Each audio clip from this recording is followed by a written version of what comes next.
So we're passionate about Jesus. We're passionate about freedom. So we'll go ahead and get started. Melissa, you have been quite the busy bee lately.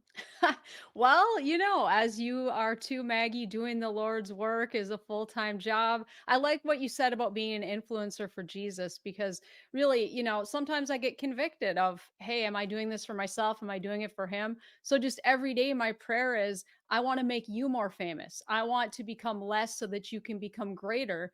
And I really Mm, hope that my story does that because, like you said, kick the devil in the teeth. I wanted to take all this evil and all this sin and all of this bondage I was wrapped up in for a big chunk of my life and shine the light of Jesus on it. And I want it to be for his glory to point people to him. And yeah, it's a story about addiction, recovery, but more than that, it's about God's pursuit of me. And that's what I mm. want people to take away from it. Not this shock and awe of all the stuff I have done, but amazement over what God has done.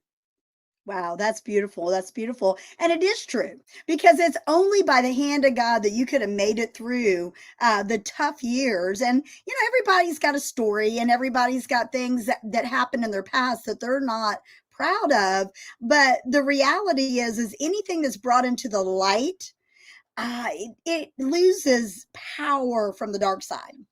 That's so true. And when I was reading your book, and for those of you that may not know, Melissa has this great new book.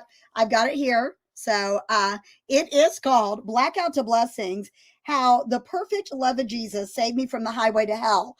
And as I was reading this, it was kind of like reading part of my own story. I'm just going to be real, Yeah. especially because we come from that era of rock and roll. Yeah. And music was a huge component of both mine and your walk, especially in the culture that we were involved in and so forth. So I was reading some of it out loud to my husband, and we Really? were kind of like, wow, this is like a flashback to our time.